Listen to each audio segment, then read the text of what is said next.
भाई सूत्र पे ही तो सब कुछ होता है। सूत्र तो ही एक माध्यम है।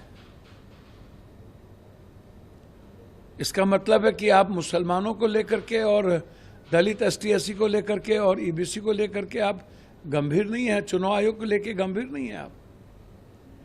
अब आप हमको बताइए, चुनाव आयोग धृतराष्ट्र तो हो ही गए हैं, साइको हो चुके हैं वो। ना वो सुप्रीम कोर्ट की सलाह मान रहे हैं, ना वो संविधान को मान रहे हैं। सुप्रीम कोर्ट ने उन्हें सलाह दी, साफ शब्दों में कहा कि तुम किसी भी कीमत पर आप ये तय नहीं कर सकते कौन इंडियन है कौन इंडियन नहीं है। आप कॉन्स्टिट्यूशन के तहत काम कीजिए। और मेरी सलाह है कि आप इस आधार कार्ड को, राशन कार्ड को, अन्य कार्डों को भी आप उसमें शामिल कर लीजिए। तो ना आप सलाह मानने को तैयार है, आप कह रहे हैं कि नहीं, हम भाजपा के दुर्योधन के लिए जो काम कर रहे हैं, हमें कुछ भी जिग-जैग नहीं करना। एक तो सबसे खतरनाक संकेत है ये। दूसरी बात, सुप्रीम कोर्ट ने उन्हें एक और सलाह दी थी कि आप ये बताइए कि ठीक है आप वर्किंग कीजिए कि ऐसी क्या जरूरत पड़ गई।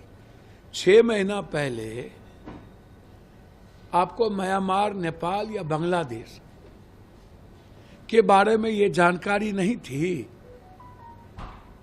जब आप नए वोटर लिस्ट को तैयार कर रहे थे, और ना ही आप अरुण जेटली लॉ मिनिस्टर के उन मुद्दों को याद है कि आपको किस परिस्थिति में वोटर लिस्ट में किन के नाम को ऐड करना है और किन के नाम को बाहर करना है।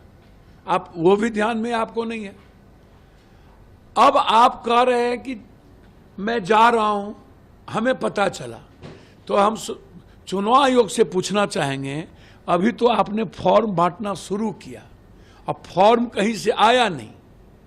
और दूसरी बात आप कह रहे हैं कि जिनके बारे में हमको शक हो रहा है उनके पास आधार कार्ड भी है, राशन कार्ड भी है, लेकिन वो गलत तरीके से है।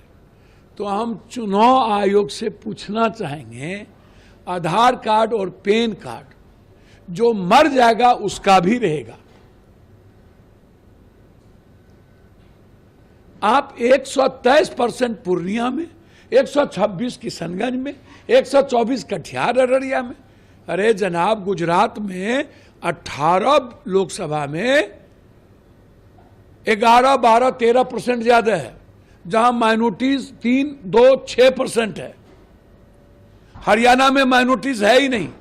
तो बीजेपी वाले के मुंह में कौन चीज है? आप हमको बताइए, लगभग जगहों पर भारत में किन किन जगहों पर परसेंटेज 100 से ऊपर है। ये ना तो रोहिंग्या का मुद्दा है ना बांग्लादेशी का। यदि है भी तो नेहरू जी और इंदिरा गांधी जी तो आपको रोके नहीं। आप 11 सालों से वहां हैं और आपकी सरकार बिहार में 16 सालों से है। 4 साल लालू यादव की सरकार थी नीतीश कुमार के साथ। तो 16 सालों में आपको पता नहीं चला, जबकि हर साल वोटर लिस्ट पर काम होता है, हर चुनाव में 1 साल काम होता है। और आप उसी वोटर लिस्ट पर आप 11 साल और 6 साल अटल बिहारी वाजपेयी प्रधानमंत्री बन गए। आज आपको याद आ रहा है।